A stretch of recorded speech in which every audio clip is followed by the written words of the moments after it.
Yeah.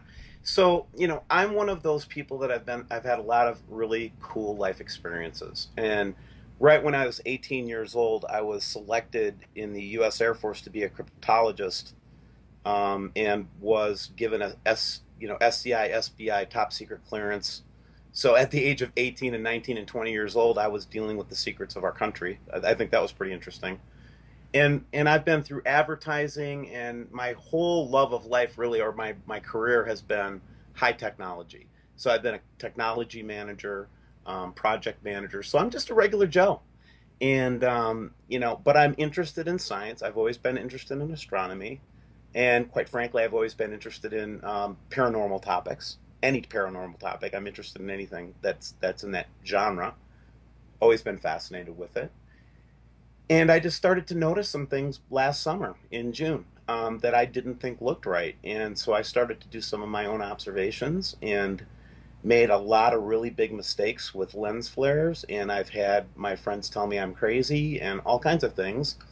But at the end of the day, what started to happen was, as I absorbed more information about this subject, I became more and more concerned because I could see that nobody was really addressing it, nobody was talking about it. So my family convinced me to leave it alone, honestly, from about June to November of 2015. In the interim, I was listening to people like Bob Fletcher, Sitchin, all the usual suspects, Marshall Masters, people like that, Zeta Talk. I mean, there's a lot of material out there about this subject. So I just kind of absorbed, and I couldn't get enough of it in my free time. I just started to learn as much as I could. I think I probably have 1,200 hours of study into it right now. Since, Nice. yeah. And what I've come to conclude is that, um, it's an easy thing to get hyped up about. It's an easy thing to get deceived by. Um, this is a big universe, right? And this is a big solar system. We expect, because we see a planet come in 2011, 2008, or whenever they say this system came in, that it's just going to show up tomorrow. And that's just not what space is. Think about how long it takes for us to send a person to Mars. We're Right. talking about a 6 month journey to get to the closest planet to us, one of the closest planets or bodies. Well, how long is it going to take a star that's coming in and putting the brakes on, going to perihelion and coming back out, right? That might take a couple of years. And that's exactly what I think has been happening. So when they saw the system come in, and lots of evidence of that, I'll show you one example, just one very small example from 2012 that I captured to show you that a system did indeed blow through here at a high speed. A lot of people saw lots of evidence of it, and then it disappeared because it had to finish its arc. It had to finish its energy and start turning around and coming back the other way. Is that what we're looking at right now? That's exactly what I think we're looking at. So this is from the eclipse, and there was a lot of fanfare about the eclipse and this Alaskan air flight that, basically the pilot was very kind to let everybody take photographs. One of my WSO contacts were in there in that group. And so they were excited, and in the community, were excited to share this photograph. This is not one that made it onto the mainstream news. Let me tell you that right now. What we're seeing is an eclipse, and probably a little bit of a flare right above the sun, although that could be an object. But the small dot and the larger dot there, that's a common shape that we see with this system. And when the Nibiru researchers saw this, and the Wormwood researchers, we all saw this in our community. We knew that we had captured something interesting. Um, do you mind if I pass on to another photograph? That'd be great. And while you're doing that, I just want to bring up to maybe somebody that is skeptical or hasn't done a whole lot of research on Planet X and Nibiru. I myself am neutral on the topic as much as possible, although there are so many compelling possibilities. For example, if you type in mainstream news admits Planet X on Google, or MSNBC admits Planet X, NBC, Fox News, this is what comes up. A new ninth planet may have been discovered. NBC News. Far out, astronomers say two unknown planets may lurk at the edge of the solar system. NBC News. How scientists possibly found the ninth planet in the solar system. NBC, Fox News, Disclose TV. I mean, there's so much out there now that's pointing to this possibility. Here's another one, MSNBC, another planet possibly. So I just want to bring that up, and thank you for showing us these pictures. I really appreciate it. Oh, no problem. And see, this is the key idea that I think that why people are responding well to the channel. I think there are two reasons, actually. Number one, I'm not doing this myself, okay? I literally have 14,000 investigators right now working together side by side with me, okay? And you're making millions of dollars doing this, aren't you? Oh God, yeah, I'm making a whole ton of money. No, actually, I don't sell anything. Nothing is going to ever be sold. I'll give you an example. We're trying to do our own balloon launch, and we're trying to do it in several locations around the globe with the WSA network, or WSO network. And so we're getting that project going, and and just people are just very responsive to that type of thing. So that's great.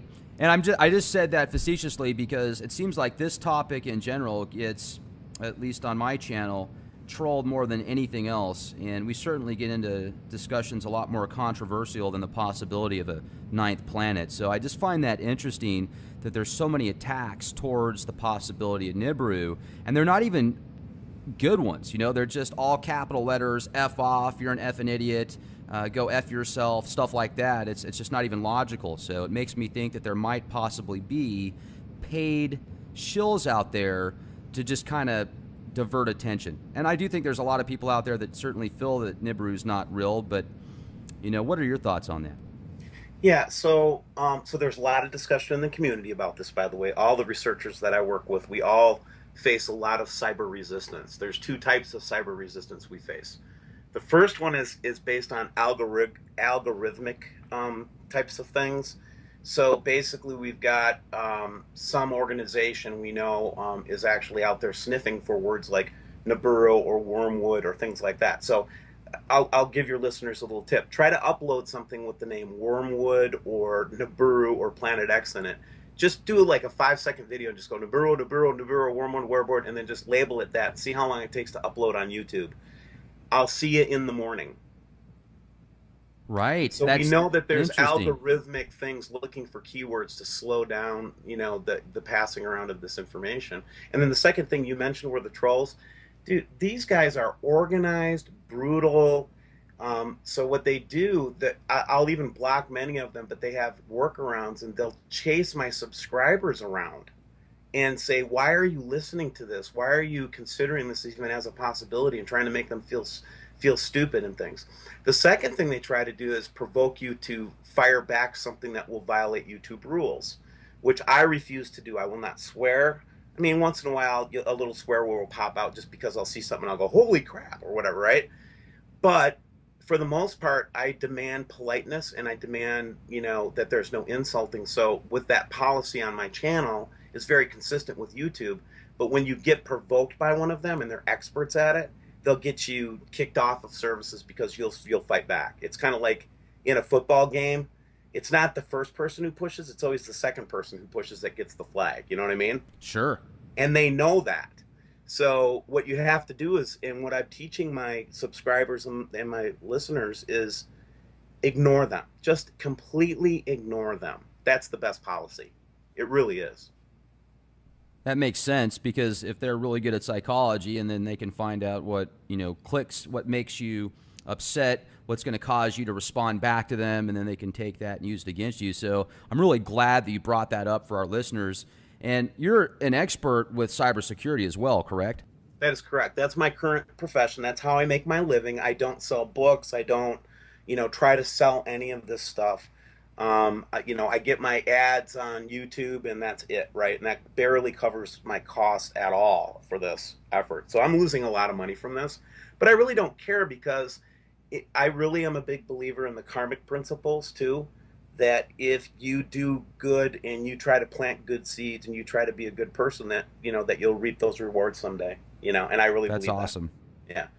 And so I'm just trying to inform people, because in my heart, and I'll tell you the story when we get into some of these other images tonight, but when I first saw some of the more amazing images from the All Sky Cam network, which is basically www.allskycam.com. These are observatory mounted cameras all over the world. And these cameras have been an amazing source of information. Of course, they're vilified by the trolls and by the people that are trying to oppose the information. Anything that we get data from that gets vilified. So all Skycam is automatically bad. But in fact, we've gotten some amazing images from All Skycam Network, and that's one of the places I went when I was first being, kind of converted to thinking that this might be real. That's where I got some of the evidence that pushed me over. And I'm going to show you an image tonight that really shocked me. Then I just used some deductive logic, and I said, well, if I'm seeing this, it was an image from an Australian Skycam, and it was brutal. I mean, it was like, what? WTF big time. And then I just logically, I thought, well, there's got to be a Skycam in the South Pole somewhere where I can validate this or see a second point of view. Sure enough, I find the Australian, South Pole Expedition Skycam.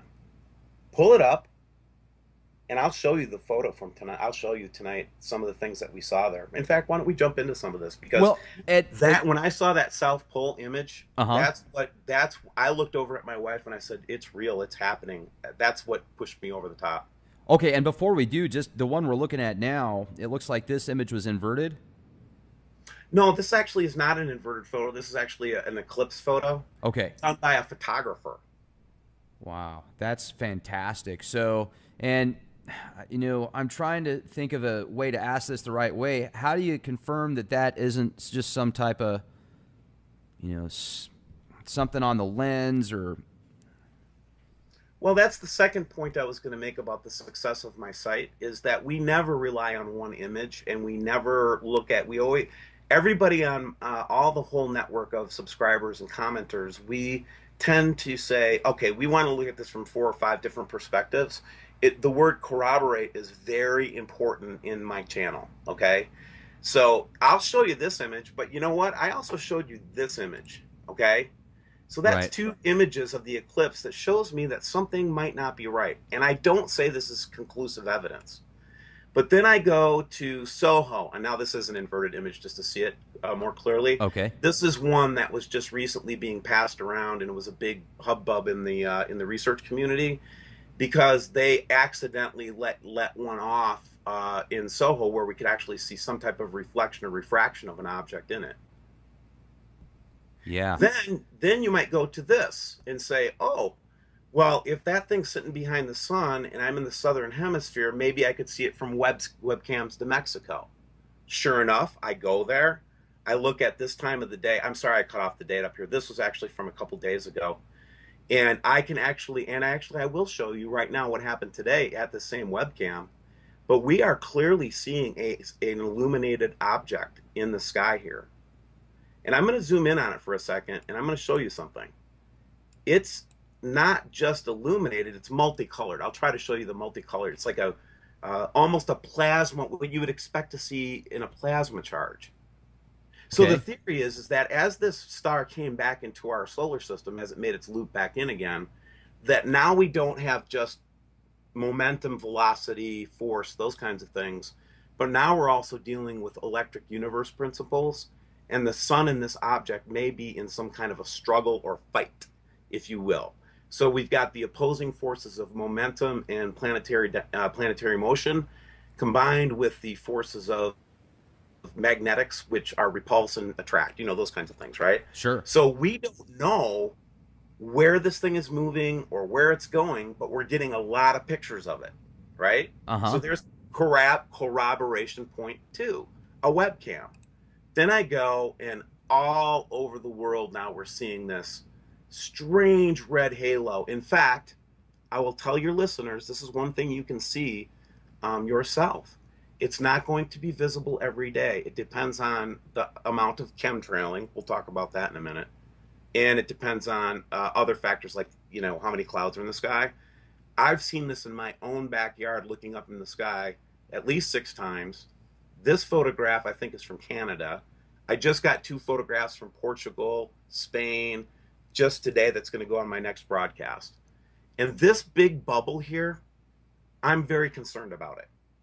because when you see a solar system approaching you, especially one that's said to have this cloud of iron oxide dust around it, that's what they say Wormwood Nibiru Planet X has around it. Okay. You would not expect to see random traces of dust coming at you. You might see some trace dust, things like that. It's going to come to you in a circle. It's going to come at you like a bubble, and it's going to this system will literally envelop our system, and that is what I believe why we're seeing this sick halo in the sky.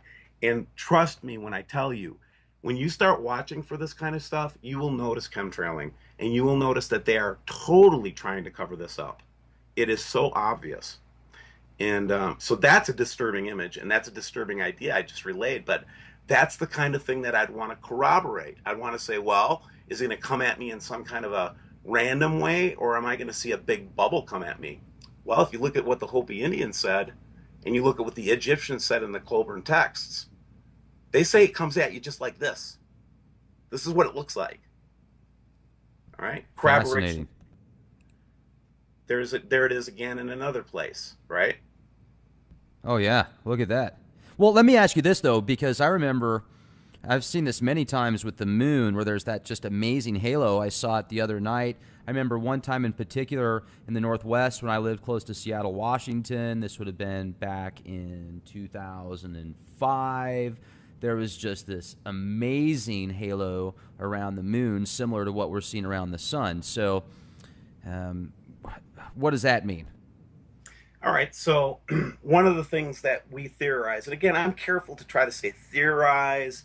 I'm very careful to say I think, I believe, this is my theory, this is my hypothesis, because truly, we don't have enough data in the public to make any kind of declarative statements, in my opinion. The only people that know about this are the powers that be in this world. That's what I believe. And the reason that they can pull off this global chemtrailing hiding of the system is because there is some kind of worldwide cabal dealing with this. Now, are they chemtrailing to protect us from evil rays, or are they trying to cover it up and hide us? Are they trying to maybe deflect some of the energy from it? Who knows? I don't. But they're not telling us. And I can tell you literally every major city in the world, and I have pictures from every continent, will show heavy chemtrailing at the beginning of the day when the sun is coming up and when the sun is going down. And so when you start to see this again and again and again, and the evidence is pouring in, it causes you to say, oh, there's another data point, right? Sure. Then you go and say, okay, that was one webcam in Mexico. Let's go see if we can find this on another webcam. Sure enough, there it is again. See the colors of it? It looks the same as the other picture. Yeah. It does. Uh-huh. It does. Right? So now I'm corroborating more. And that's, again, this is the key to the success of my channel. We don't just rely on one piece of evidence. Then we reversed it out and, of course, took some closer looks at it. And then I go to a third camera yet in Mexico, and this is in Leon, and there it is again. Wow. Same shape, different color. It's more red in this picture. And it really depends on how much atmospheric, and you can see that we have a really big pollution problem in several areas of Mexico. And so I only explain the different colors because it's primarily just pollution. Okay. And also maybe a lot of that's from the chemtrail spraying too when it kind of starts to settle. I remember in Colorado Springs back in 2013, they were spraying so bad that with my polarized sunglasses that I had on, you could see these nanoparticulates dropping to the ground. And I was walking with a couple friends of mine. I gave them the sunglasses, and they saw the exact same thing. It blew them away. Yeah, here I'm going to pull up an image and show you something I showed on my channel just the other day. Because see this camera right here in Leon? Yeah. I'm gonna just pull up a different Leon picture from yesterday. See any difference? Mm-hmm. Well, I mean, different time of day. It's completely obfuscated by chemtrails. That's a clear day in Leon. That's a day that they feel threatened. I see. Okay. And so you can tell by the kind of the checkerboard patterns, the streaks, the cloud streaks. Or, and again, you can match these up for different times of the day. But another thing you say, well, if they're airline contrails or, Well, I just had a gal testify to me 2 days ago, and I put it on my channel. Airline attendant that was actually briefed that we are adding additives to the fuel. This is why we're doing it. Some of your planes will get little nozzles. This is what we're doing. And they explained it to her. And she thought it was for the common good because they were going to, help with EMP attacks. You can go look at my last video. It's actually all there. The fact that she brought me that is the other success point, is that people that are afraid, I'm telling you, they're so afraid. They're so afraid to show anybody what they found.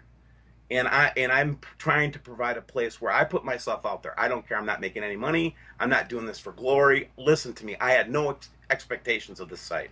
I just wanted to put truth out there and see if I could get feedback. And what ended up happening was all these people that were frustrated with not being able to talk about it or share their experiences now have a place to do an outlet. And that's why we're successful. Now, how far do you think this is going to get to destruction? I mean, do you think that it's going to get to the point of biblical Armageddon, or what's your take? Yeah, so, there's so many different theories on this thing, but I take the Christian eschatological, I can't pronounce it, eschatology view, right?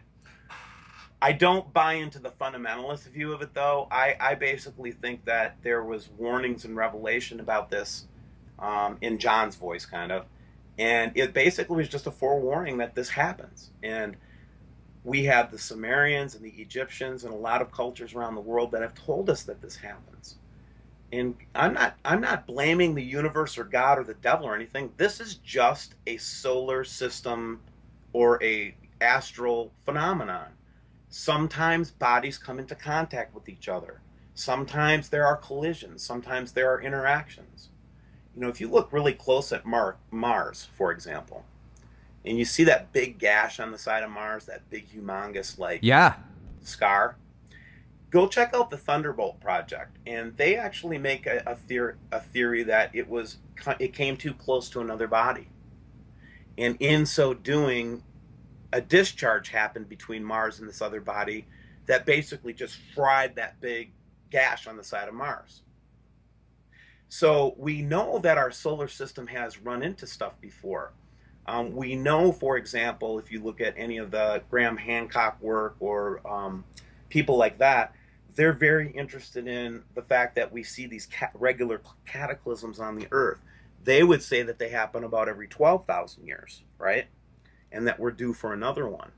But everybody points to Noah's flood as a time that this came through as a very potentially reasonable reason why there was a worldwide flood that literally every surviving culture wrote about and was traumatized by, right?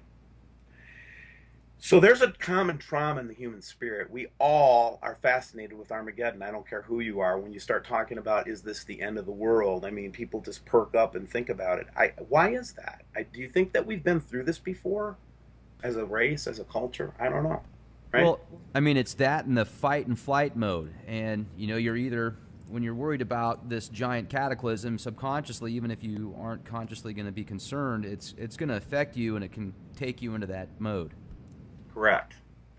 All right, so I wanted to show you another one. So one of the big things that we get a lot is you don't have any astronomers working with you. That's not true with WSO.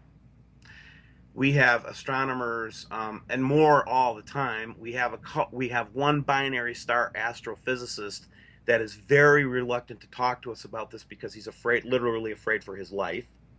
Okay? Did he But say by who? I don't know, honestly. People are afraid to talk about this if they are in the industry, if they're in any kind of serious study of space. I'll give you an example. One of the contacts is through a second contact that I'm in contact with an astronomer in New Zealand, who obviously has the opportunity to look at this stuff, right? And when we approach him, I and my partner that's friends with him, when we approach him to look at something that we're doing or to get his feedback, he just says, nonsense, hogwash. It's almost like a violent, vehement, just shut up and don't talk about it anymore. Just put it away, Steve. Just don't, you know? It's almost like they're trying to warn me off. And that makes me want to go deeper because that's the way I am. So we actually have this guy down in Australia, an amateur that had rigged up a telescope to look at to see if we could see Nibiru. And sure enough, we think he caught an image of it. Remember that Soho image that I showed you a few minutes ago? Uh huh. With the round orb with the dot in it? Yeah. Well, this is what we got through his telescope. Jeez. And so, and then you get people sending me random things where oh my gosh, look, something showed up in the photograph, right? And now these are the ones that are okay. So these are the ones that really, for the people that have been looking at this seriously from an astronomer's point of view. Whenever I come up with one of these pictures with this little thing floating around like this, that debris field behind it, like a cross almost, and these are from 2016. Okay, we saw this also a couple years ago, but the point is that this thing is not in a predictable orbit. And every time I show an image like one of these images like this will bring out the trolls like you can't believe. And I've had a couple of the insiders say that if you show this picture, they're going to shut your site down. So I show it all the time because I don't if they're going to shut me down, if they're going to shut my site down for telling the truth, well, what control do I have over that, right? So, like that size, how big would you say that is? Well, okay. So okay, so inside this circle here is the sun, and the earth is probably, and I don't know what the distance of this object is. This is blown up of this object here, right? So I don't know what the distance of, but it is certainly way larger than Earth for sure. Because remember, the sun is just this little circle right here, in here, and the sun is like so many more times larger than the Earth, and this thing is behind the sun. Remember the photos I was showing you of Mexico? Here we are corroborating again, right? Now I'm using Okay. space imagery. So then I'm getting these blood moons all over the place. This again was a professional photographer that works with me. His name is Questos, by the way, and I promote his channel all the time. But we've been seeing blood moons, unscheduled blood moons all over the world. What's that all about? Yeah, He what took is that this. about? I believe it's we're starting to see the red iron oxide dust reflecting and refracting off of the off that incoming set of bodies. And then Interesting. I don't know if you saw this one. Did you see this one? No, but that thing looks pissed. All right, so we know that we're going to see some really, if there indeed is something coming in, and it's going to have all kinds of effects on the Earth. And people ask me all the time, when do you think the effects are going to start? I'm going to say they've started. It's already here. So we're seeing big red clouds coming down from the sky mysteriously, right? We're seeing like this unbelievable red colored cloud in Brazil, okay? Huh. Sao Paulo. This is Marie. And that's not modified in any way. That is not photoshopped in any way. Jeez. This is from California where we got like so we if you read the Hopi prophecies, there's two sightings that you see. First you see the blue Kachina. That's what the Hopi say. And then you'll see the red Kachina. And that's the one that brings the destruction and all that. Well, we think we get pictures all the time of the blue Kachina, and I'll show you another one here that kind of shows this. But this is kind of a weird thing to pick up in your camera when you're taking a photograph, It almost looks like an aurora of some type. doesn't it? Now, I just wanted to point this one out because this is some of that background research. So a lot of the people that first come into this, they think that they're the first people that ever thought of it before, and that's common, right? I was that way, and I'm calming way down because I'm meeting a lot of people that have been doing this for a long time, that have been hooked up with people that have been banned and ostracized, and so I got this image from 2012. This is when we theorized this thing was coming in, okay? So just to kind of show, the sun is over here, right? I don't know what this big bubble is. And I've got a body that's kind of close to the sun and definitely within the heliosphere ejecting something. Now, planets don't eject stuff, guys. Okay? They don't. So the question is, what was that in 2012? Right?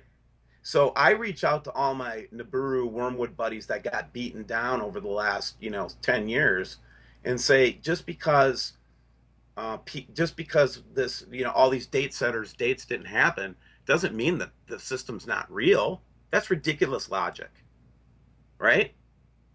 Well, Because a bunch of people said it was here and it didn't show up, that means it's not coming. let me jump in real quick, Steve, because you Sure, I'm bring up sorry. a. No, this is fantastic. I'm absorbing this like a sponge, and I'm sure our listeners are as well. But you bring up a key point, the dates. It started in 2003, and then it went to 2008, 2012, 2013, and it's always May 23rd. And not always, but a lot of times that's the predictive doom date. So my speculation is if Nibiru is going to cause this mass chaos here on planet Earth, that they're using that as a conditioning process in the media. I'm very astute to that. But what is your theory on that? And we'll go from there. Yeah, okay. So this is where my eschatology comes into play, right? My Christian background. By the way, just as a point of interest, I was ordained in two separate churches. Got kicked out of both of them. Okay. Nice. You were asking too many questions, huh? I've always been in trouble. Now, this is a natural calling to me. I love to cause trouble, and I love to tell the truth, right? What was the question again?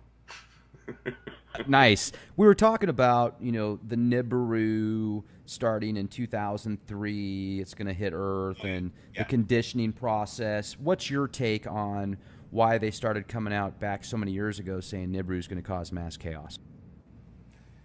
Huh. Well, there's two ways to look at that because that's been a pretty ostracized community, right? So let's take an example like Marshall Masters, I think is a great example. And I mean all the respect in the world to any people that tried to get into this and learn it. And there's a lot of accusations that go around. You know what? I don't play that game. If you have information that you think is going to help us get to the truth, I'm not going to sit here and look at your laundry. I want to see what you got. Anyway, so you look at Marshall or you look at Nancy Leader and the early kind of adopters of this whole philosophy. And then all of a sudden they talk about that they're getting their information from the Zetas or the Anunnaki or, you know what I mean, some spatial group, right? Right. Summoning Well, something. I'm the weird guy that says I'm getting my information from the Holy Spirit. Hmm. So that's my Anunnaki, right? Nice. And that Anunnaki tells me that God is in control of everything, and you don't get to tell him when to do stuff and what he's going to do and what he's not going to do. And then, not from a scientific standpoint, we know from looking at the Ferratus, if Carlos of Ferratus, and if anybody doesn't know who that is, go Google Carlos Ferratus. He was an astronomer from South America that was extremely brilliant and actually mapped out what he thought was the orbital diagram back in the 50s and 40s. He was very into this, right? And he actually mentions that when he was observing it or doing his mathematical based on the disturbances or perturbances of the other bodies out there, and he's got a body of work, that it had three different speeds.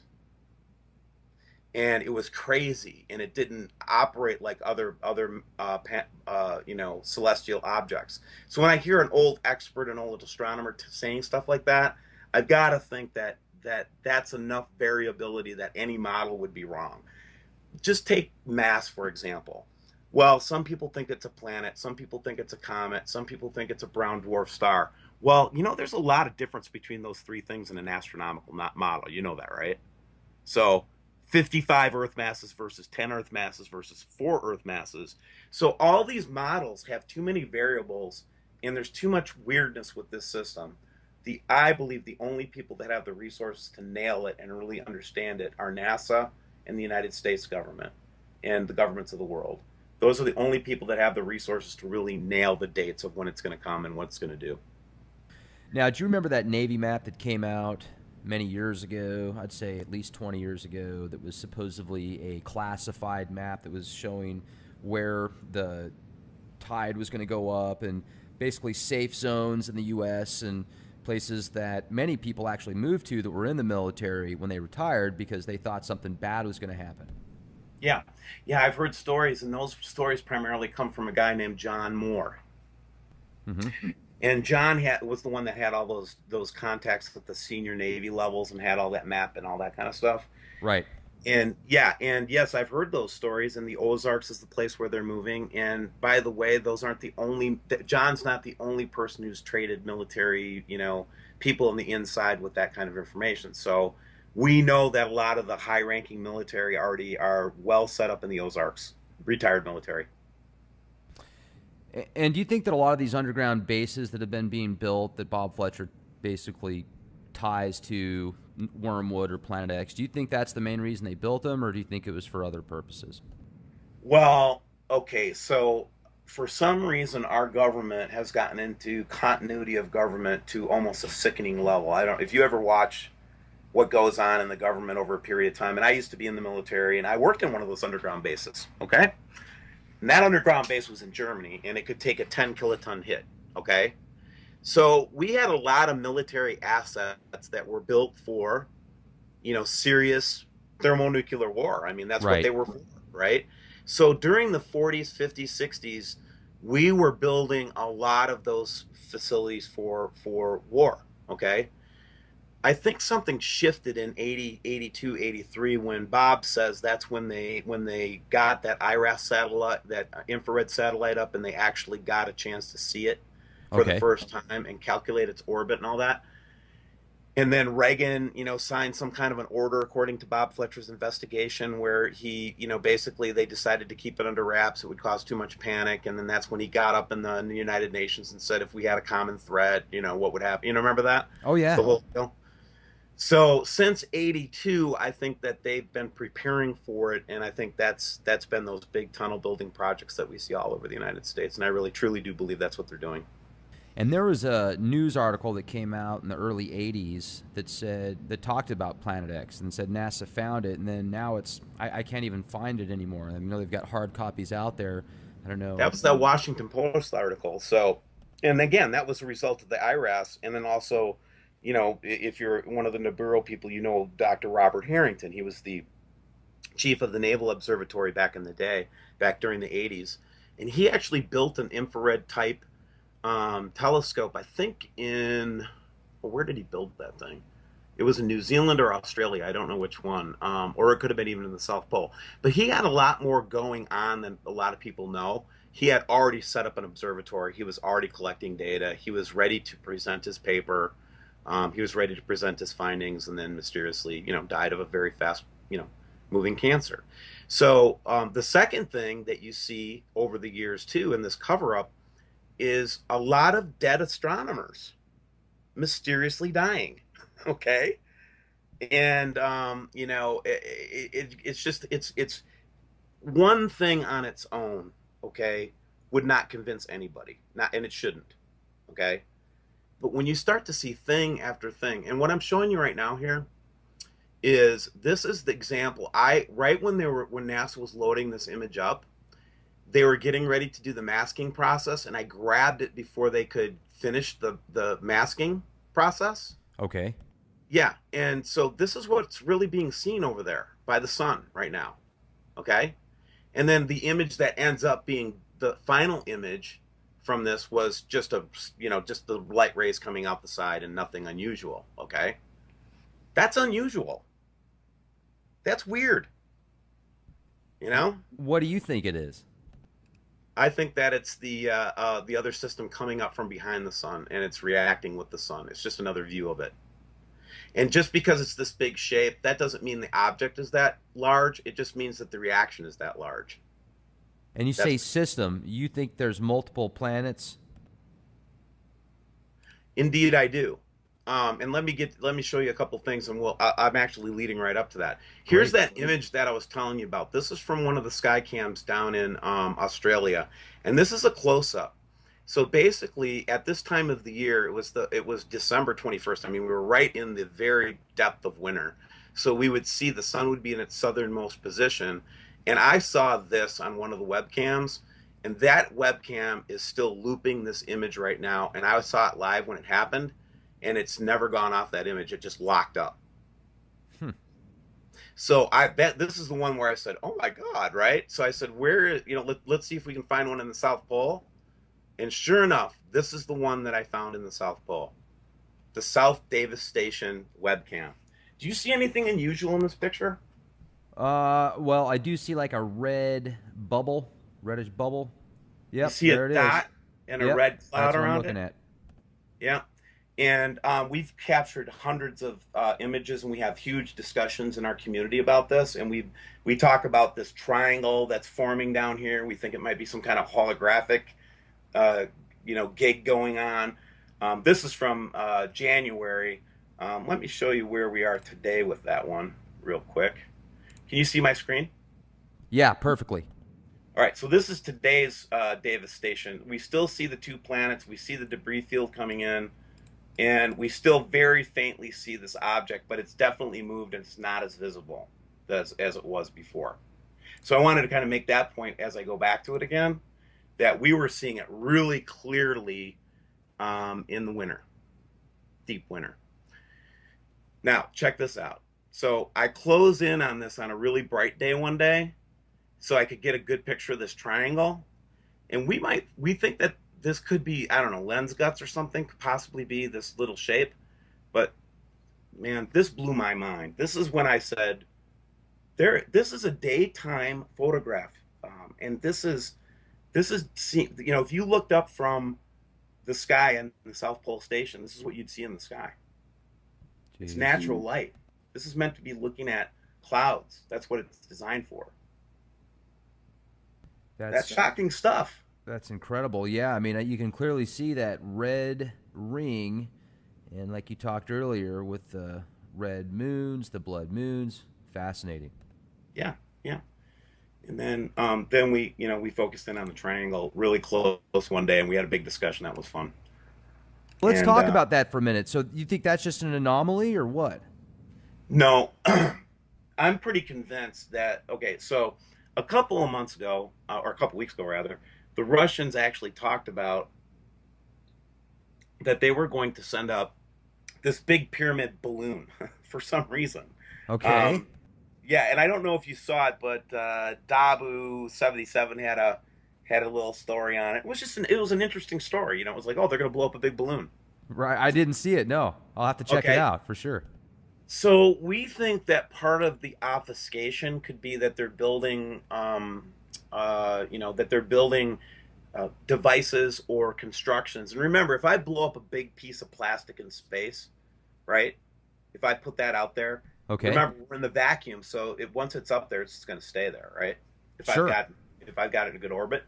So we think they're going to try to obfuscate parts of it, but the other part of this that's been freaking us out is, I mean, is it just me that sees the triangle and the eye coming down on it when you look at that? Is that the symbology of all of the stories of the Wow. Freemasons? Is this what they've been hiding from the world? Is that this is coming and they have to prepare for it? I don't know. It's a theory, right? Dark side of the moon right there.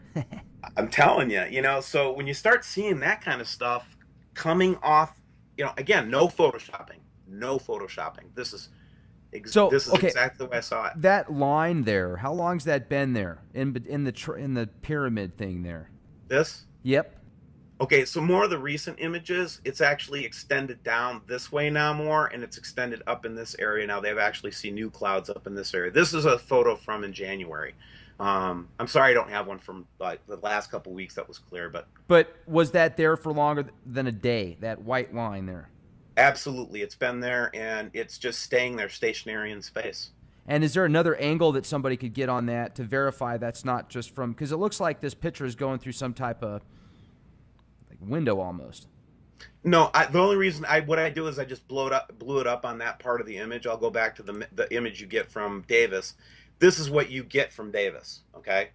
And now it's just closing in on parts of it with these other photographs to get clearer views of it. That's all I was doing. Okay. So it's a snip. But so But there's just no. I'm just trying to clarify here. Sorry, I'm not meaning to interrupt, but that no, you just can't verify that that's not an anomaly there. the round circle. Not the round circle. No, that triangle thing, and then the line in No, between it. no, we can't validate that that's not some kind of a camera anomaly or something like Okay. that. So we keep the possibility open that we're completely wrong about that. But it's the other object, and what's funny about the trolls and the shills is they want to talk about the triangle all the time. They never want to talk. Right. They never Right. want to talk about the whatever is that thing in the middle of the sky. Diverting attention. Yeah. They're very good at it. So we don't talk a lot about the triangle. We had one big conversation about it and kind of left it alone because it's too scary, I guess. That's still pretty cool. It reminds me of that Tom Cruise movie that came out where they had those black cubes that were coming down, sucking the energy source out of the planet, and there was like some artificial intelligence that was running it. Exactly, right? And then That damn Grey Goo, man. yeah, this is something I never saw when I was growing up. I'm 52, okay? And I don't remember the sun poking behind some kind of cloudy big halo and then bursting out on the top of it. Do you? I've never seen that before. No. No. Well, we're seeing this all over the world now. We see pictures like this everywhere. So it's not just happening like on a cold day in Texas, right? Well, I mean, that's probably from all the chemtrails and geoengineering too. The stuff like the different particulates that they're spraying into the atmosphere.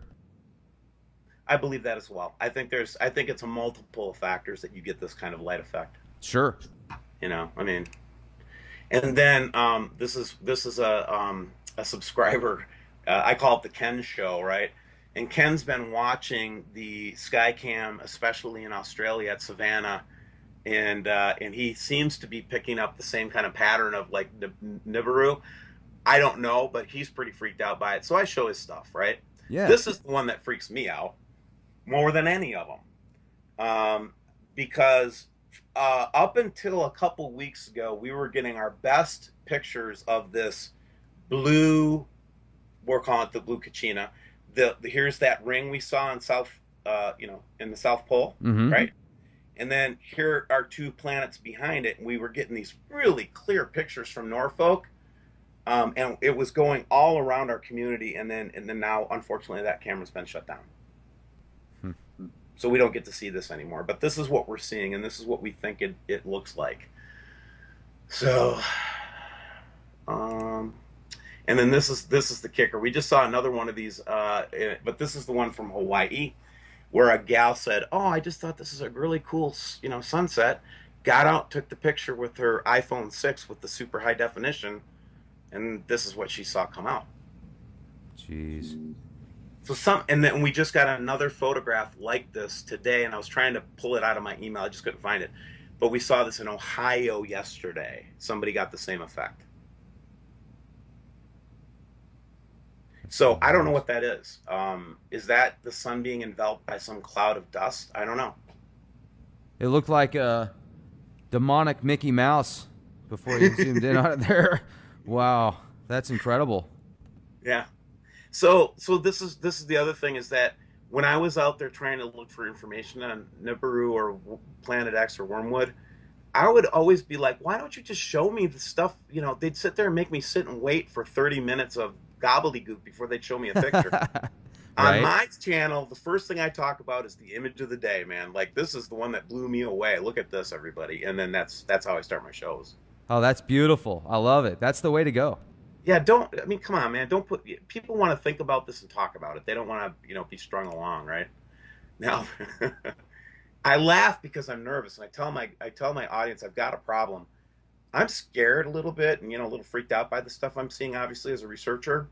Sure. But at the same time, it creates this excitement or this energy that makes me want to laugh. And it's sick. I know it is. But this is from one of the webcams that we saw in Germany. Again, seeing this interaction apparently between the sun and some other object.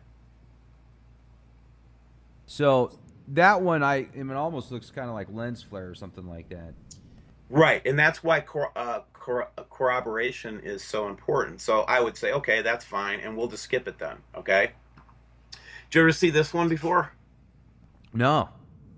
All right, so this will be the only date I'll talk about on your show tonight. Okay. The only what? Date. Oh, perfect. Okay, sounds great. Okay. Never put a date on Doom, Steve. Right, that's what they say. But this is only because this was a neat thing and an interesting little twist on it. So this is a franc that's I think a Swiss franc. It's a concept for the Swiss franc when we go through the global reset. I believe everybody's going to have their own treasuries again, right? Okay. So I think the whole Wow, you Petrodollar. think it's going to go back to every? You don't think it's going to be one giant Borg giving out credits? I think that they'll back the currencies, but the currencies will look the same. It will be like it will be a treasury note from the United States. It won't be. They're not going to show their hand and give us a world currency with like a brown eagle on it. You know what I mean? Right. You don't They're think not it's going to gonna do be that. They're a not that stupid, right? microchip? Okay. Yeah, that and microchips. Come on, really? I mean, I get it. I get why you think that's the mark of the We had a beast. guest I on the get it. show the other day that actually went out and purchased the microchip. He got it implanted in his hand, and he's very happy. He says he goes to the store, he just swipes his hand, and he gets all sorts of interesting people and discussions when he does it. So, I said, man, why would you want to have a cell phone installed into your hand? It's bad enough having it next to your head for 30 seconds if you got to talk to somebody, let alone plugging it into your body. I know, right? A So cool guy, though. I mean, don't get me wrong; he's a great guy. Just he's a futurist and he's far out there. So, but if you really think that that guy took the mark of the beast, I think you need to go and maybe take your Prozac, right? well, whether it's the mark of the beast, I don't know, but he did. I watched him get the chip. It's done by a corporation that it's about the size of rice. You can get one yourself. But the technology itself is scary, is weird and scary. So let's notice two things about this concept bill, okay? Because I think it's on topic. The first thing you'll notice is that we've got all of these A, B's, and C's up here in circles in the background. Yeah. Do you know what that is? No. Those are genetic codes. Huh. That's just a little snippet of a genome. Fascinating. Down here, we have the solar system. Except there's a problem with this solar system picture. This is Saturn, this is Jupiter, here's Earth with the moon, here's Mercury, here's Mars, Venus, right? Here's Mars, here's Venus, right? We can see all these planets, our inner solar system, basically, right? Mm-hmm. What the hell is this thing? What is that? Yeah. What is that? It looks like a new orbital path. Correct. And I got as close as I could on a solar program to see what the date was on this alignment of this bill. And do you know what the date was? What was the So I date? could the date is March 23rd, 2016. March 23rd. That's what's shown on this bill. I'm not saying that's the date. Didn't I bring that date up just a moment ago? I think you did. There's a guy named Gil Broussard. You know who he is? Oh yeah, absolutely. So I have a lot of respect for every researcher, and I want to underscore that. But Gil said that it was going to come in March of this year. Hmm.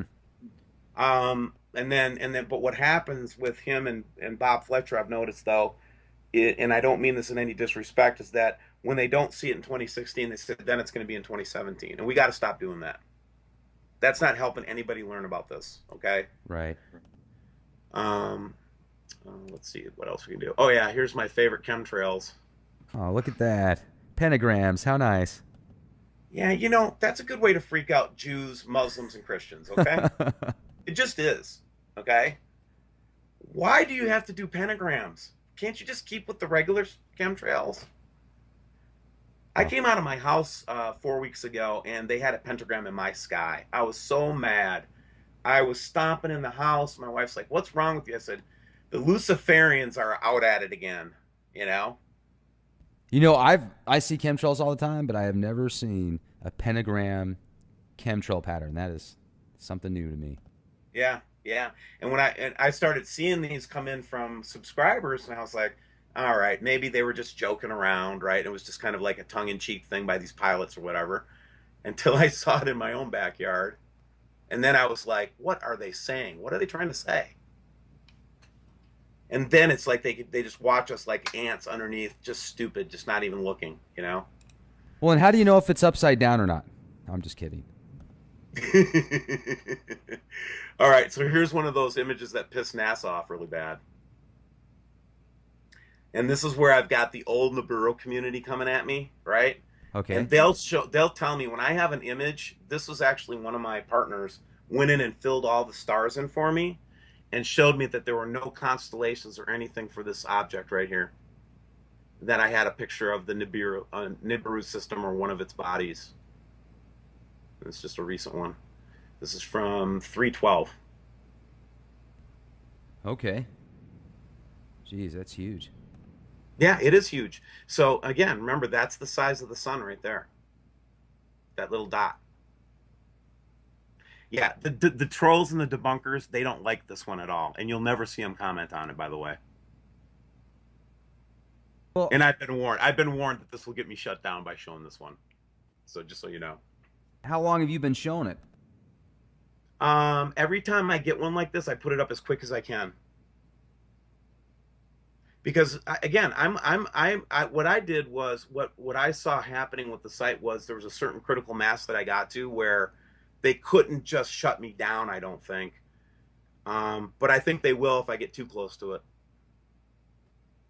You know, but there's so much out there now where they're basically letting people know that they found it and it's hitting the mainstream news outlets, but they're saying it in a way that's, I guess you could say, pacifying the masses. Oh, well, yes, we found it, but it's not going to be here for another 50 years. Oh, it's 36,000 years, not 3,600 years. You know, it's so what's the deal with that?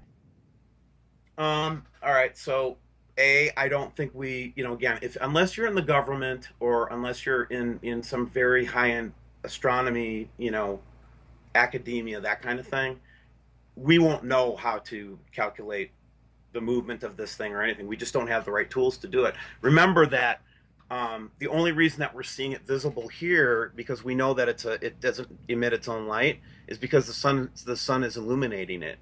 So, like, I love the guys that come out with their welder's glass and say, "I can't see anything." Well, no, it's an object that doesn't illuminate unless the sun illuminates off it. What makes you think you're going to see it with a welding glasses? Well, here's another thing too, that if you were to look at this same image a year ago, would that have been close to that vicinity? No, it wasn't present in the photos from a year ago. And we always do cross check with a year ago. So that's a way that you could find out how fast that thing's moving. Is you could compare it to a week ago, a month ago, right? Yeah, and we are working on this, right? So I'll give you an example of a project we're working on right now. Have you been keeping up with the number of asteroids that we've been discovering and then seeing like in the same day? No, I haven't. Have you? Oh, absolutely. In fact, can I take you to that site real quick? Let's go. Perfect. Let me get it up here.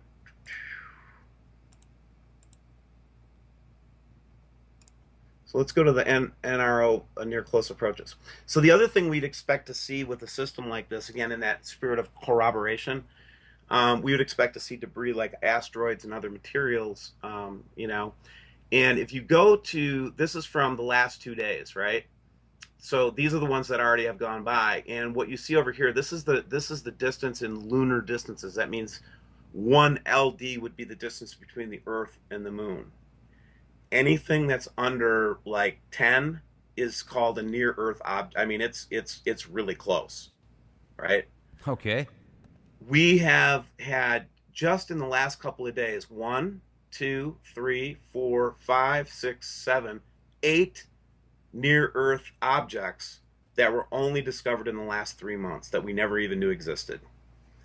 Now check this out.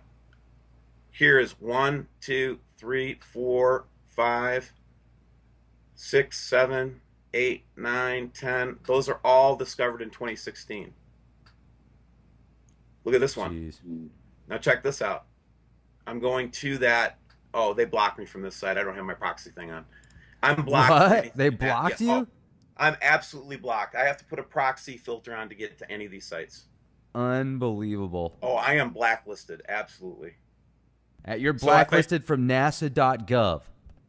Yeah, if I don't have my proxy filter on, if I don't have my proxy filter on, it's not all the time, but just now, for example, it won't let me go look at the orbital diagram right now because I have to turn my proxy filter on, and I don't want to risk our interview. So, but anyway, good enough to say that go look at it yourself. So my question is, where are all these asteroids and bodies predominantly coming from that we're just seeing now for the first time in the last 3 months, right? And these guys are pretty good at what they do. Okay, they've got radar and all kinds of crazy stuff to do, right? I have noticed a lot of different news articles saying that we're not prepared for asteroid. There has been a lot of articles that I've noticed. Yeah.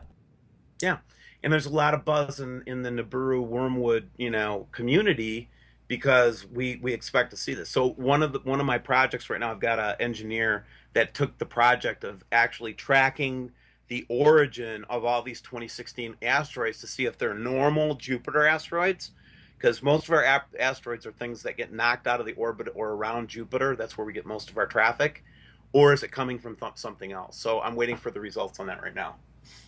Now, if you compared this chart to last year, the year before, what would the statistics be as far as close, near misses?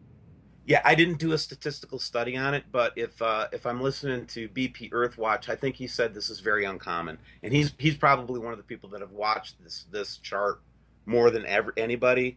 And when he came on to show this, and then look at a couple of the comets that are coming towards us in the next couple of days, he was very adamant that this is unusual. So that's the anecdote I could tell you. I didn't do a study of it. So, and that seems, that's very interesting. I'd be surprised if, remember the Star Wars program that they started working on in the 80s and then it went real hush hush? Yeah. Now, I wonder if they did that to create something for possible asteroids that it could kind of steer them off or, blow them up before they got too close to Earth. I don't know.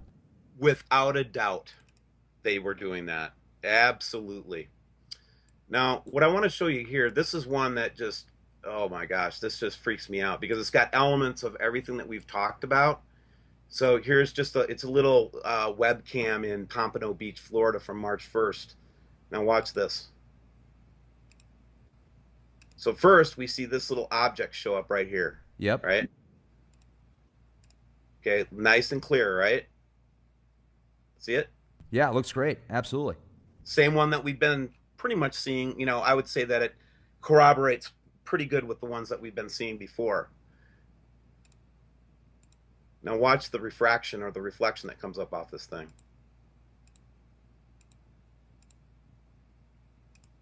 Oops, let me get back a little bit here. Now, I was seeing something coming from the right, too. Is that is that a lens flare? Yep. I'm going to stop it right there. So what we saw was what's happening is the light's refracting from that object back there, and it's refracting off of the lens of this lens. And I'm going to show you a refraction in a second so you can see what I'm talking about, because we've seen this many, many times. I believe that that's just a reflection of the object. That's what it looks like in space. Okay. So again, it's just another piece of the puzzle. It's not everything, but again, when you see stuff like that, it just, it's like, what? Right? Absolutely. What was that? Definitely. And so again, like I said, we have stuff coming in from all over the world,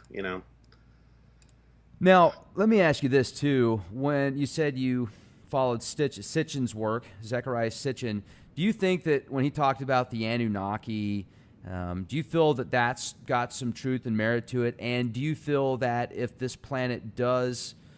system come back towards Earth close enough, do you think that there might be some type of extraterrestrial presence combined with that? I do. Yeah, I really do. I honestly do. And in the Christian traditions, we would call that, we would go back to Genesis chapter 6. And, if you're serious about theology and you want to talk about serious theology with me, it's a hobby of mine. I love it. There's some weird stuff in the Bible, right? Absolutely.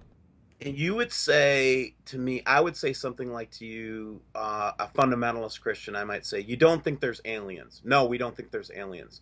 And I would say, well, then where did God come from?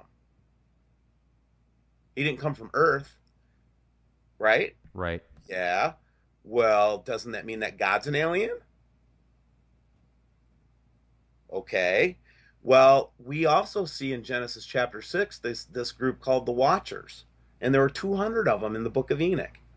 And these were sentient, conscience beings in our traditions, okay? In the Judeo-Christian view, okay? Right. And in our eschatology, in our, history. And we talk about them, coming and habitating with humans and taking human wives and procreating and creating hybrid races of people. That's all in my Bible, man. That's in a Christian's Bible. The same people that go to the Baptist or Pentecostal or Catholic church on Sunday, they just don't know what's in there. Right. And if I was to share that stuff with you, it's congruent with somebody saying the Anunnaki. Well, is there anything to say that the Anunnaki and the Watchers of the Christian or Jewish Bible aren't the same exact beings? I mean, it's I certainly don't a way to know. look at it. Sure. Well, why don't we corroborate instead of oppose each other, right? We're humans, we're limited. So let's assume that these things are watchers and let's assume that they're angels, okay, for the Christian benefit, right? Sure. Well, that means that they've been around for a long time and they're super wise and they're super smart and they're probably got a lot of capabilities that we can't even begin to understand, right? Mm-hmm. Similarly, if I take the evolutionary view, and these are just the Anunnaki were this race that developed before the humans did, and then they evolved us through a hybridization program. It's a pretty parallel story, but they'd still have great capabilities. They'd still be way beyond any human beings, technology, et cetera, right? So in Sure. either case, we're dealing with an alien entity that's a lot smarter and brighter and knowledgeable than we are, right? In those traditions, I say. I'm not saying they're fact, right? Sure. Well, and But when another you, thing too is there's a lot of speculation that many of the, aristocrats, very elite, rich people, and certain bloodlines go all the way back to the pharaohs of Egypt, and before that, some people speculate that they're the offspring of different fallen angels or the Anunnaki or right, different, almost like a different race, a different sentient being. And would you correlate with that as well? I would, and okay. So have you ever heard of a gal named Karen Hughes? Absolutely. Okay, so Karen, you remember her story, right? Where and she doesn't mention it much. She's more focused on the global reset and trying to help the good guys win. I really believe she is. A lot of people will call her a shill. I don't. Anybody that tries to stand up for truth, do you ever notice there's always a faction that says that they're with the man? Yeah, every time. It's like, okay, so you can't win in this game, right? There's no way to win. Not on So if the I internet. tell the truth, you're going to call me a shill for the government. And I'm sick of it. Let's just cooperate. Well, I mean, Yeah, if you've got an opinion, then yeah, you're a shill. automatically. But anyway, Karen talks about the elongated skull individual that she met at the Vatican. Do you remember that story? Refresh my memory, please. So she was part of some high level IMF lawyering, right? And there was some accounting discrepancies or whatever, and the Vatican was somehow involved in, or their accounting group or whatever had something to do with an IMF transaction. And one of the people that showed up in one of these high level secret meetings was a guy with a huge, big, elongated skull. That's what she said. A Fascinating. different, a different species of human. Well, and that would correlate with many of the skulls that have been found, from old archaeological sites with these elongated skulls. Some people think that many of them are actually because they created that deformation. Their family members did because they were trying to mimic another sentient being. So that's interesting. Possible, right? I mean, but again, we have very limited facts. We find the skulls, right? Or we have a testimony from a Karen Hughes that seems to be a very credible witness, right?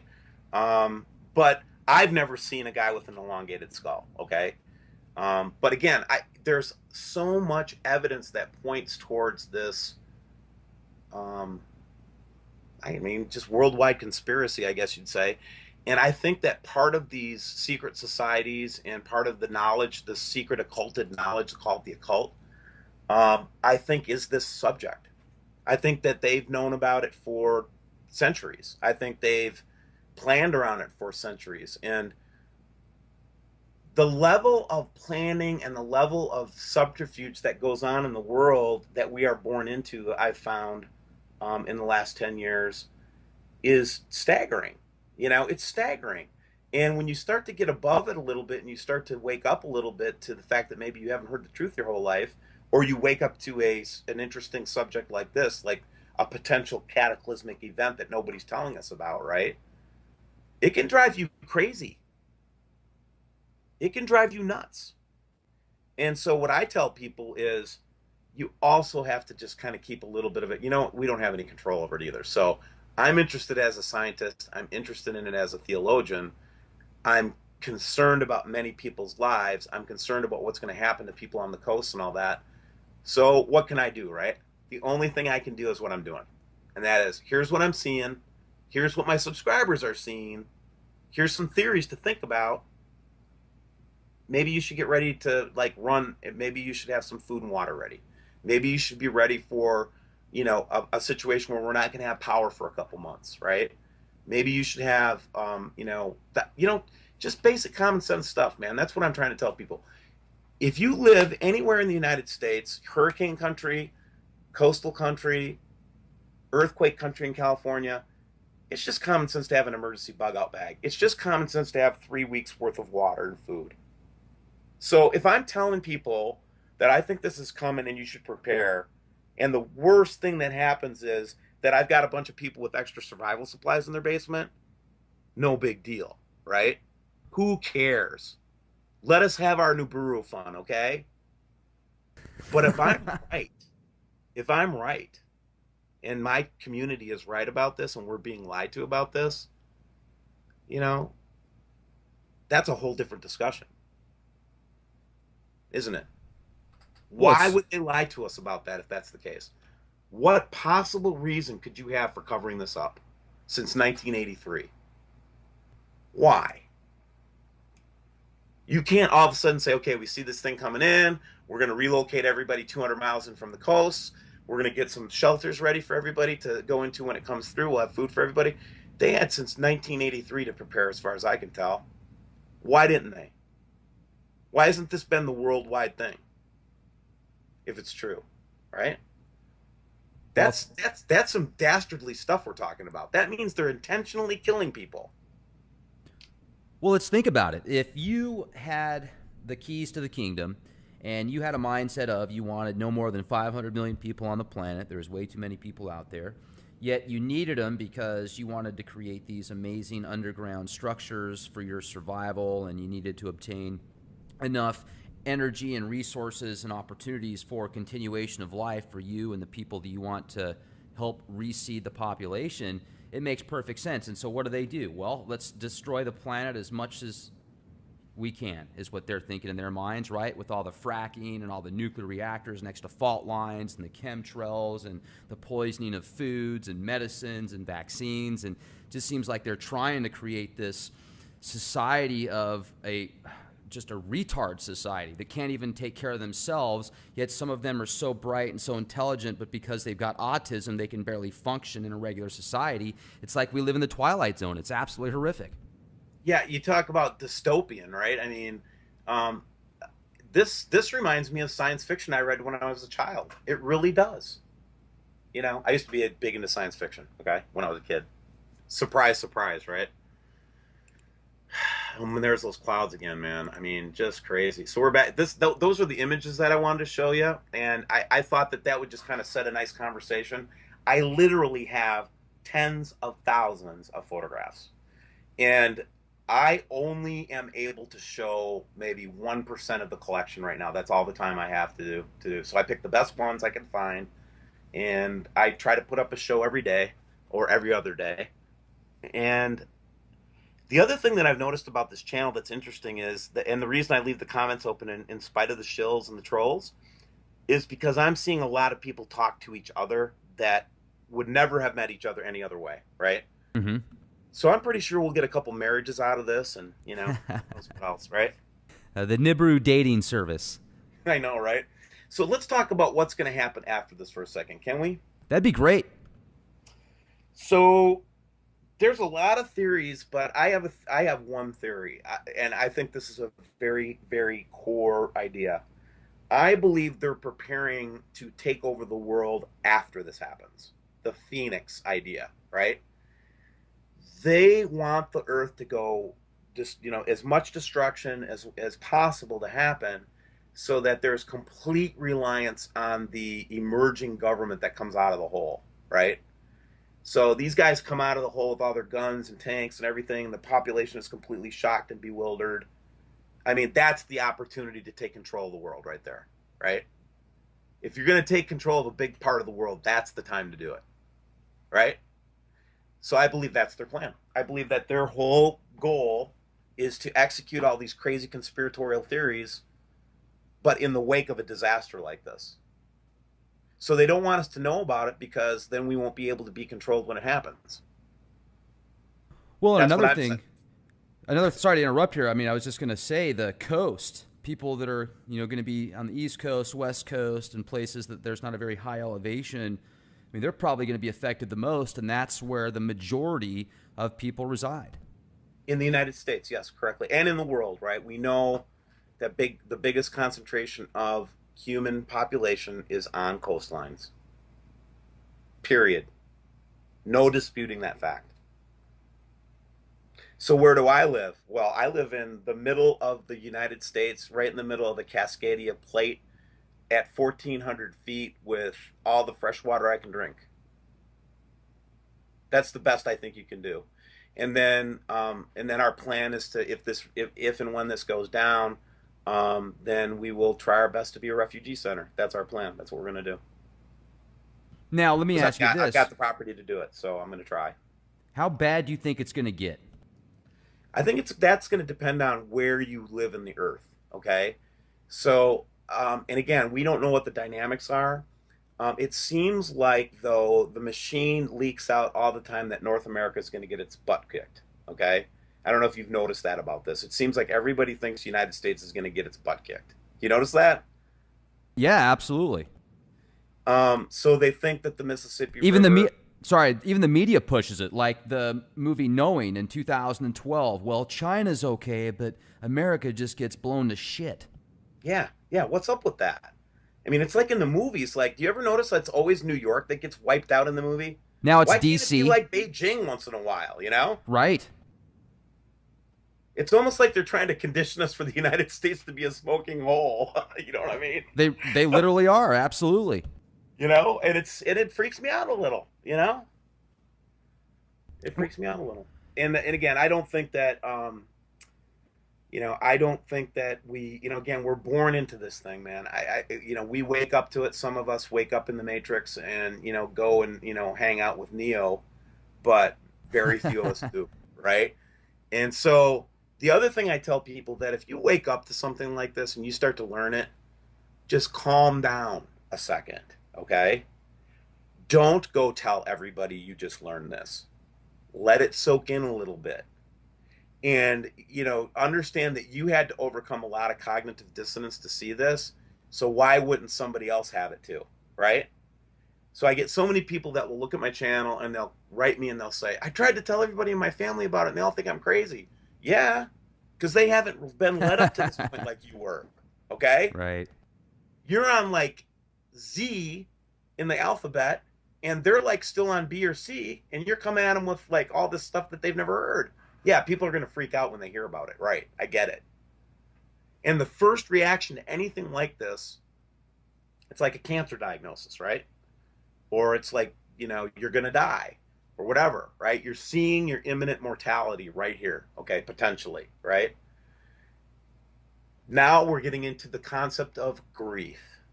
So you have to go through a grief process. Yes, the world isn't this stable, safe little cocoon that you thought it was, okay? That's a hard thing to accept. But that's what this thing spells, that you might not know what's going to happen every day. And so the benefit of seeing something like this, in my opinion, is that it should teach us to, when I go to the coffee store tomorrow, if we're blessed enough to have one tomorrow, right? I really enjoy that cup of coffee right now. I really do. Because that might be the last one I ever get. Okay? So that's, if we can take that kind of a message away from this and say, yeah, we're going to be prepared. We're going to do the best we can. Yeah, we don't have the government working for us. There's probably going to be a lot of upside down stuff. But let's take the moments that we have left, if this is truly going to come upon us, and enjoy each other. Enjoy, no more arguing, man. There's no time for arguing anymore. Okay? There's no time for fighting anymore. There's no time for hating no more. Okay, let's use it as an excuse to be nice to each other. How's that? Nice. I got to Okay. tell you, you're bringing a lot of good stuff to the table, and I like how you say, hey, if you've just discovered this and it freaks you out, just relax, take a step back, don't go out and blast to everybody that there's Nibiru out in the skies, because there's another way to kind of digest it and then bring it out to them. I think it'll be a lot more effective. So I'm glad you bring that up.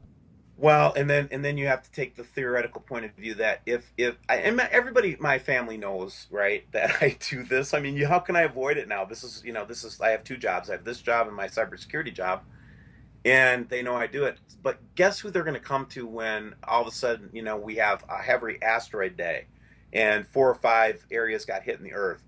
Who do you think they're going to go to? Do you think they're going to go to the guy that's been trolling you? Of course not. D5 on CR is, do you think they're going to go to him?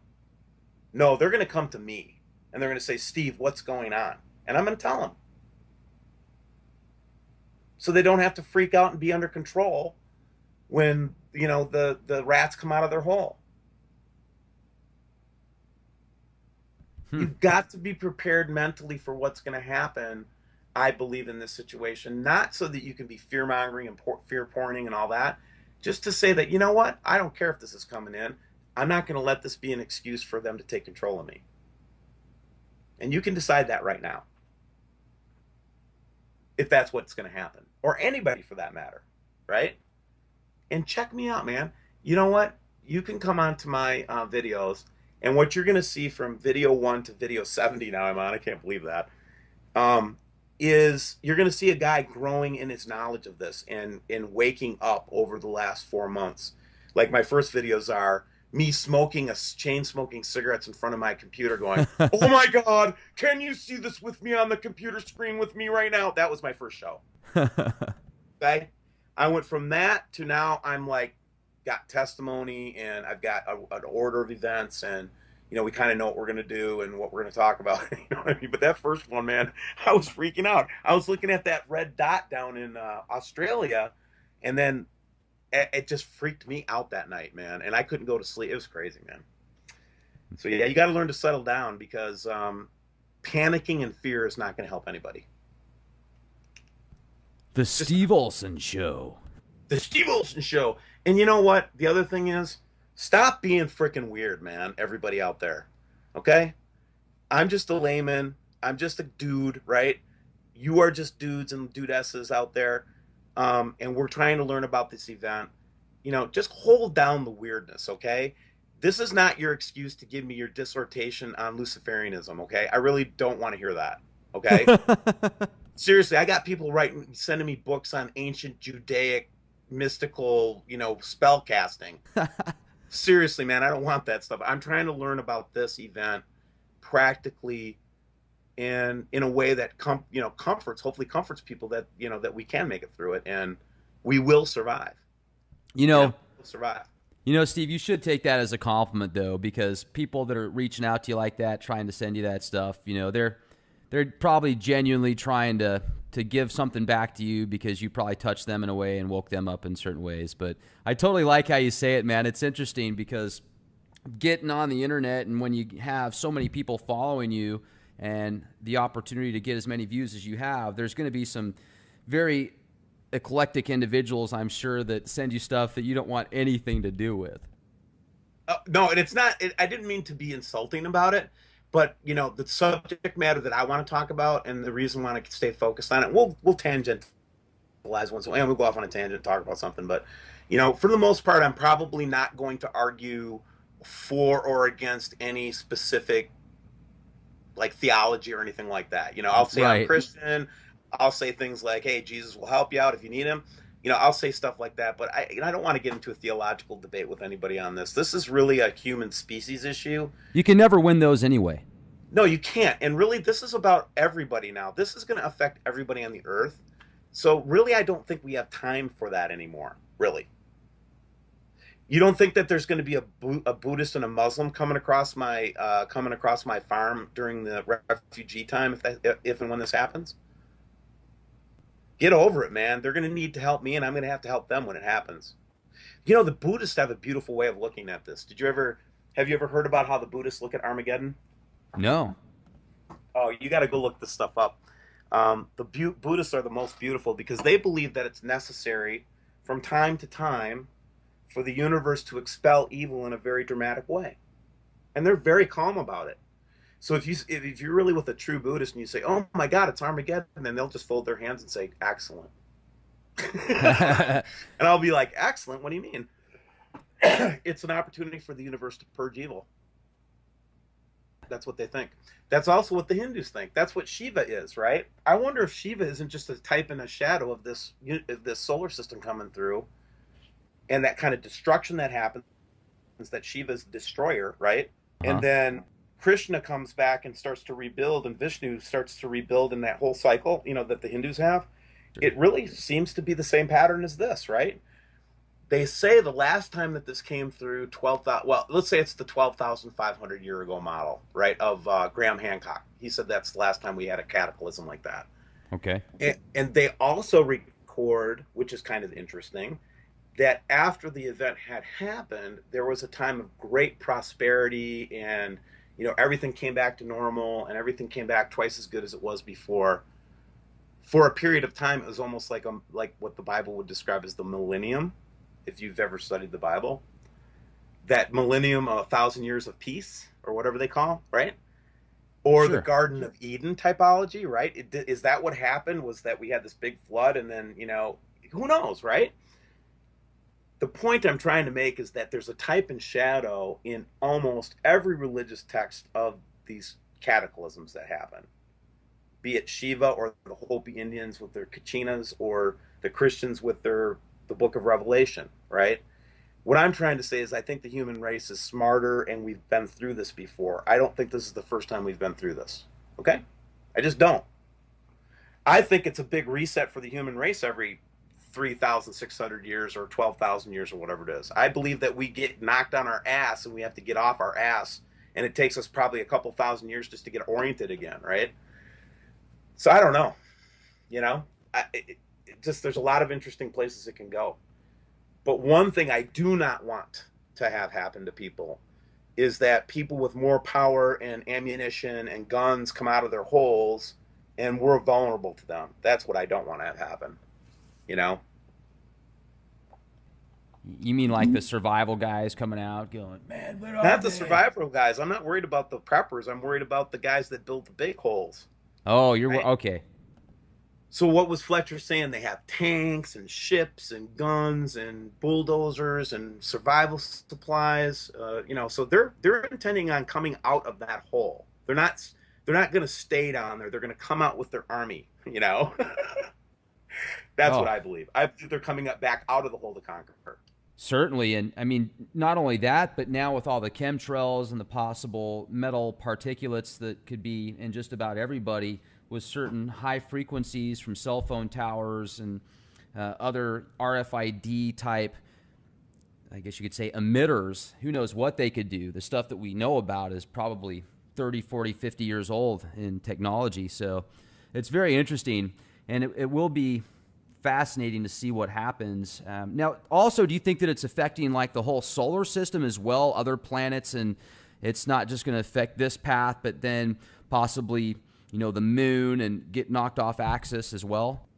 Absolutely right. So we already know that the outer planets, have been heating up.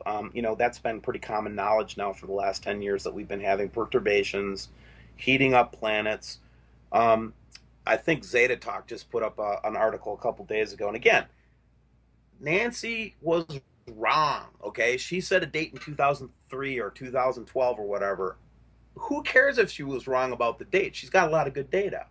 And one of the things that she came up with just recently was they did an analysis of where the moon and the sun should be, just basic astronomy, right? And they claim that the moon is 22 degrees off of its normal course. Well, of course, I'm going to go validate that before I go on my channel and talk about it. But that's the kind of research that means something, because then we can say, okay, why is the moon 22 degrees off if I can validate that, right? Um, and we have to work together and stop picking on each other all the time, you know? Nancy, I forgive you. You were wrong. 2003, 2012. Stop setting dates. That's It, my advice to everybody. yeah, don't put a date on Doom like that because it really never pans out, and then they can kind of use that against you, you know. So unless you really feel in your heart of hearts it's the right thing to do, and then go ahead. Well, I had a guest on my show, David Mead, and he wrote a book about Arrival 2017 or something like that. And I was a little reluctant to have him on, but he had a really cool angle and some really cool research to share. So I felt it was worth the risk of having him on there. And I tried to avoid being the one to own that date, but no matter what I do, that's going to stick to me now. So because I had David Mead on and he said it was going to be in 2017, I guess they're going to think I said it, but I didn't, for the record. Yeah, I was just listening to David, you know? right.